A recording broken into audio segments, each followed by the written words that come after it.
Edhe nuk ishin se si të identifikohej identiteti I këtyre person. Po. Edhe çfarë ndodhi në këtë periudhë, shumë aplikime futën në sistemin e emigracionit dhe kjo krijoi një backlog dhe më të gjatë për përfundimin e këtyre çështjeve. Tash ka ardhur që bash first hearing, do të thënë gjyqin e parë, për gjyqin është 5.6 vjet. Është backlog I tmerrshëm. Kuptohet varësisht e cila zyrë të zë, sepse ligji emigracionit është federal. Kështu që vetëm në gjykatën federale të zonës ku punon. Unë kam licencë për të punuar për federale kudo në Amerikë, kështu që mundohem t'i gjej ato zonat që janë më fitimprurse për klientin tim. Patjetër ne me këtë punë merremi, por varet edhe nga klienti se çfarë është prioriteti I klientit tim. Nëse klienti tim do që ta ketë sa më gjatë procesin, atëherë e gjej atë gjykatën federale në atë zonë ku çështjet vazhdojnë të gjata. Zgjatë, sepse me atë zgjatë ai mund të qëndrojë, plotësoj dokumentacionin ose gjëra të tjera. Po, edhe pa fakte fare ata s'mund të jenë, sepse unë nuk mund të marr një çështje pa patur fakte fare. Nuk e kam etikën time, por kur faktet janë të dobta, nuk I shikoj shumë të forta. Megjithëse unë si avokat 1% vogël bëj emigracion, vetëm 5 deri në 7% bëj çështje emigracioni, por ka patur një dytje shumë të madhe. Më të shumta çështje unë I kam me aksidentet, me aviona, me makina, me premises liability, por ka patur një dytje të madhe në immigration. Ideja ishte sot për të biseduar për këtë çështje, pasi ato ekzistojnë dhe do të ekzistojnë aksidentet gjithmonë. Ne duhet të ndihmojmë teleshikuesit tanë edhe ata të cilët janë me dokumenta të rregullta ose janë në procese sipër që me që ju mbulonin të gjithë Shtetet e Bashkuara mund t'ju kontaktojnë edhe juve për çështje të saktuara të emigracionit. Është vënë edhe një fenomen sikur administrata Trump po ul numrin e të ashtu quajturve marrës të green cards, të lotarisë, sepse ka motivimet e saj, sepse ka shumë emigrant brenda, pse të shtojmë të tjerë nga jashtë në moment, mendoj unë pa. Qëllimi I Trumpit gjithmonë bazuar te programi që ka Trumpit, që kam lexuar disa herë, është që të mundohet ta eliminojë emigracionin ilegal dhe të shtoj emigracionin legal, ose dhe ta përshpejtoj, sepse dhe procedurat që ndodhen konkretisht për emigrant legal, qoftë me bashkimin familjare, ka edhe një kohë që zgjatin shumë kohë. Si fillim ai ka patur që të eliminoj në Amerikë emigracionin ilegal dhe me kalimin e kohës të përshpejtoj procedurat që janë konkretisht në sistem. Unë nuk besoj se do t'i uli numrat e green card holders ose personave që mund marrin kartë në Shile në përgjithësi, por nga disa vende të caktuara do t'i uli. Një problem tjetër që doli, mori një urdhër ekzekutiv presidenti për të ndaluar dhënien e shtetësisë me lindje. Si argumentoni këtë? Jo çdo vend në botë ka këtë të drejtë. Shtetësia bazuar te lindja. Kjo është një drejtë që fatmirësisht na I ka dhënë kushtetuta, por jo shumë vende e kanë. Në bazë të kushtetutës së Amerikës, një person I lindur në Amerikë, pavarësisht statusit të prindërve ose të një prindi, nuk ka problem, ai quhet shtetas amerikan dhe ka të drejtën e shtetas amerikan. Presidenti Trump tashi mendon se ka ardhur koha për të ndryshuar. Pse? Sepse kjo u bën një biznesi që shumë persona, nuk bëj fara për Shqipërinë, se Shqipëria është shumë e vogël, por nga vende aziatike apo latine, kryesisht nga Kina, shkonin në territoret amerikane në Pacifik thjesht për të lindur. Atje po vinë dhe në Amerikë ata. Merrin viza turistike në momentin kur ishin gati të lindur vinin këtu dhe u krijoi një problem që vetëm vinin këtu për të lindur pa siguracione, pa gjë. Edhe lindja ka një kosto.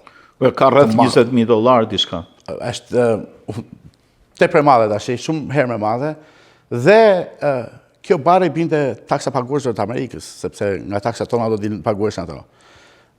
Ishte një biznes që doli jashtë, biznes fitimprues vetëm për personat që ishin temporare në Amerikë dhe jo për Amerikanët, apo për Amerikën.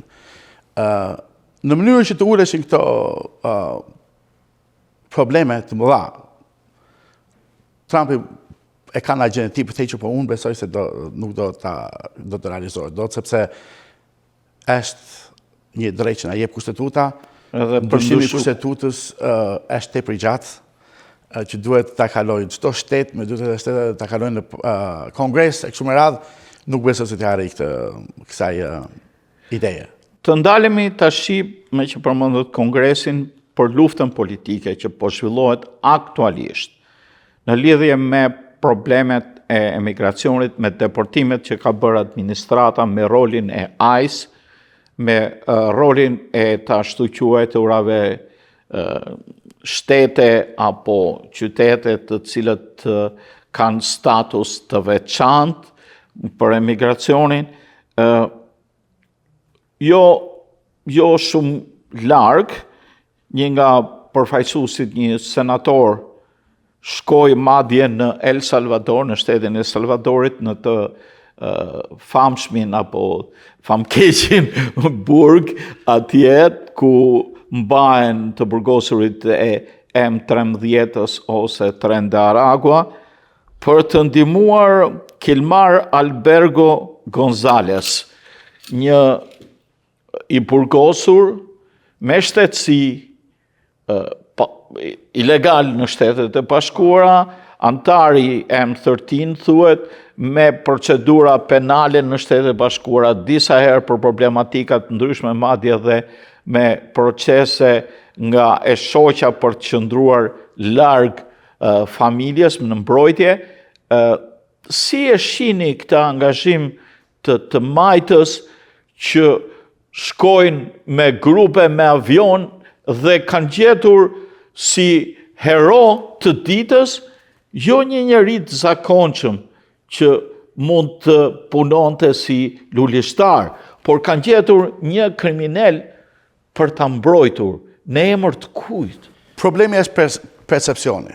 Shumë herë në media ky individ apo ky person është fokusuar si person problematik dhe me lidhje me M13, si quhet, dhe me gangstera në Amerikë. Por problemi këtu është shumë legal, sepse ky deportuar në mënyrë komplet pa patur asnjë të drejtë, si individ qoftë ilegal, këtu ka disa të drejta. Procesi ligjor. Këta deportuan me gjithse gjykatësi që morin në çështje këtë që po shpjegonte të çështje, tha që nuk duhet deportohet, ata deportuan anyway, do të thënë dërguan kundër gjykatësit pa patur ndonjë fakt konkret në lidhje me këtë person apo kishte lidhje me due process, si që quhen, procesi domosdoshëm. Po, due process këtu në këtë rast nuk ka ekzistuar. Këtë të çështje ligjërisht kjo ka ndodhur në këtë çështje. Thjesht e kam studiuar shumë nga afër dhe e di konkretisht se çfarë ndodhi aty, por gjykatësi i dha shumë kohë Departamentit të Drejtësisë që të paraqiste dokumentacion në lidhje me allegations, me çfarë ata mendonin se kishte lidhje, dhe ata asnjëherë nuk kanë dorëzuar në gjykat faktet që ata kanë që bazuan këtë deportim. A kishte ky person probleme me bashkëshorten? Po është dokumentuar ajo, kishte bashkëshorta 2-3 herë, kishte bërë pa di për mbrojtje personale, po përshyrje kishte tërhequr. Nuk kishte një vendim nga gjykata të prerë që ky ishte me të vërtet. Po mirë. Kështu që nuk mund ta supozojmë neve se po u bë një padi, me të vërtet ai është fajtor. Okej. Ky është një aspekt ligjor dhe unë respektoj mendimin tuaj. Por nga ana tjetër, unë po ndalem tek fakti që të marrësh një individ të tillë, ta bësh hero të ditës, kur ka miliona emigrant të paligjshëm, mund të ketë edhe emigrant të paligjshëm një punonjës, një berber kishin rastu dje, po një person tjetër. Në këtë rast, ta personat të cilët vërtet kanë hyrë në mënyrë të palishme, po kanë paguar taksa, kanë jetuar këtu për shumë vite, unë di me që këtu në Michigan kemi një emigracion të madh nga malësia e madhe, di që ka individ për një arsye apo tjetër kanë hyrë në mënyrë të palishme prej 30 vjetësh dhe vazhdojnë të jetojnë në mënyrë palishme, pa pasur dokumentacion të plot. Në këtë mes, administrata Trump me këto shtërngesa a ndikon edhe tek këta njerëz? Për momentin jo. Po. Sepse ashtu që folëm më parë, në procedurën e Trumpit ka prioritete.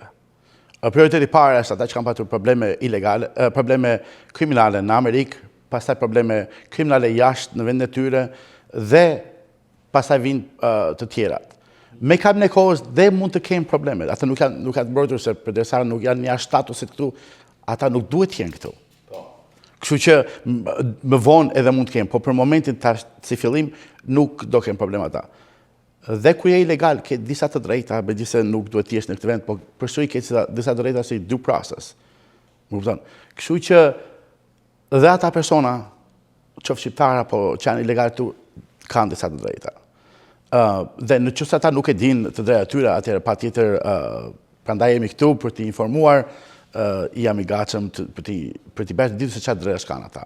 Çfarë mund të bëjë komuniteti shqiptar për të informuar personat shqiptaro-amerikan, qoftë edhe me çështje migracionit pas gjithura, që të ndihmojnë që të realizojnë në e tyre për të qëndruar ata, si që dhe jemi edhe ne në Shtetet e Bashkuara. Po, çdo individ ka ato të drejtat e veta, ashtu si thash, por dhe këto drejta variojnë nga një person tjetër bazuar te familja e tij, tek se si ka ardhur në Amerikë, kështu që të drejtat ndryshojnë nga individ në individ tjetër. Nuk mund të jenë dy individ nuk mund të kenë të njëjtat mundësitë ose të drejtat, sepse çështjet e tyre janë të ndryshme. Mënyra më e thjeshtë për të vërtetuar nëse çfarë mund të bëj për të mbrojtur veten time, është thjesht unë ofroj konsultime pa lek për jo vetëm shqiptarët, por për shumë ilegal. Me disa informacione që dua unë mund të informoj shumë kollaj se çfarë janë të drejtat, se çfarë alternativash mund të kesh për të futur në proces. Ajo futja në proces të jep një fire protection për të mbrojtur nga të paktën nga depërtimi që po ndodh në këto momente. Ndonjëherë ndodhet se në vend e gabuar në kohën e gabuar dhe mund të depërtohesh, por si individ ke të drejta për alternativa të ndryshme që mund të futesh në proces që të anashkalosh depërtimin menjëhershëm.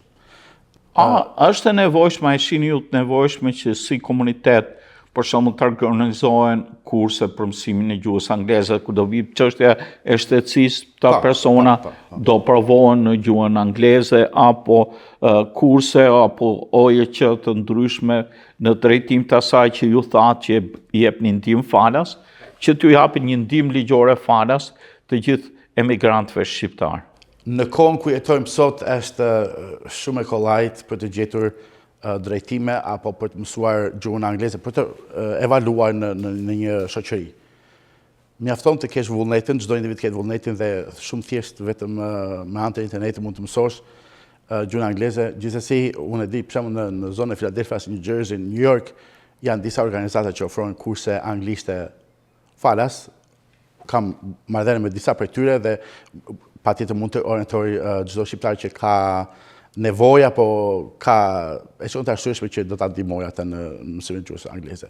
Kjo jo vetëm që e ndihmon për marrjen e shtetësisë, por e ndihmon dhe ata për të evaluar në shoqërinë ku jemi. Jemi në Amerikë. Është koha që do të flasim anglisht. Prandaj thonë when you Rome, do as Romans do. Kështu që do ishte shumë fitimprurse për mendimin tim dhe ja sugjeroj të gjithë shqiptarëve që të paktën të ndjekin një kurs për të mësuar anglisht. Zoti Sami, si ju thrasin anglisht, se? Se. Okej, kuptova. Zoti Sami, ju falenderit për analizën mjaft të hollësishme, për ndihmën juridike që jepni komunitetit shqiptar në Philadelphia dhe më gjerë, edhe për fatin që kemi një avokat të arsimuar këtu në Shtetet e Bashkuara, që e ka provuar karrierën e tij, por që natyrisht edhe në këtë periudhë të vështirësive dhe ndryshimeve të mëdha të klimës së emigracionit, ne nuk po shohim një dyndje të emigracionit shqiptar apo jo. Patjetër, në atë para është kënaqësi që të jem këtu dhe të jem në shërbimin e popullit shqiptar, sepse kam kaluar vetë këtë vështirësi kur kam ardhur në Amerikë dhe fatkeqësisht në atë kohë nuk kishte shumë alternativa për të mësuar apo për të marrë drejtime, kështu që unë ndjehem krenar dhe i lumtur që mund t'i ndihmoj. Në lidhje me pyetjen e dytë që nuk ka dyndje, patjetër nuk ka, sepse policitë e Trumpit nuk janë për të dyndjen e personave që janë në Amerikë për të drejtën e amerikanëve. Janë thjesht për personat që janë të padëshiruar në Amerikë. Kështu që nuk besoj do ketë ndonjë ngritje të larmishme në deportimin e emigrantëve në Shqipëri, jo vetëm në Shqipëri, por edhe në vendet e Bashkimit Evropian, sepse fokusi është më shumë tek kriminalët.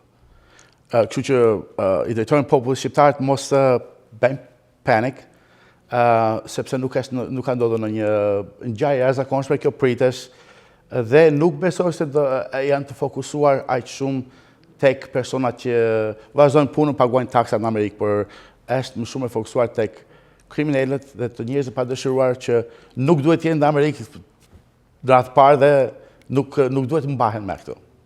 Zoti Sami Zeka, ju faleminderit. Ju faleminderit avokat për punën që bëni, natyrisht edhe për këtë intervistë, mjaft shtjelluar në ndihmë të komunitetit për një problematikë të rëndësishme të ndryshimeve që shkaktoi administrata Trump në drejtim të emigracionit. Në fakt, problemet e emigracionit ishin ato që i dhanë edhe fitoren administratës Trump. Dashur teleshikues të televizionit të shqiptarëve të Amerikës, ne këtu i dham fund emisionit ton Argument. Do takohemi në emisionet të tjera me të ftuar të tjerë. Miru takofshim. Ju faleminderit. Lutem.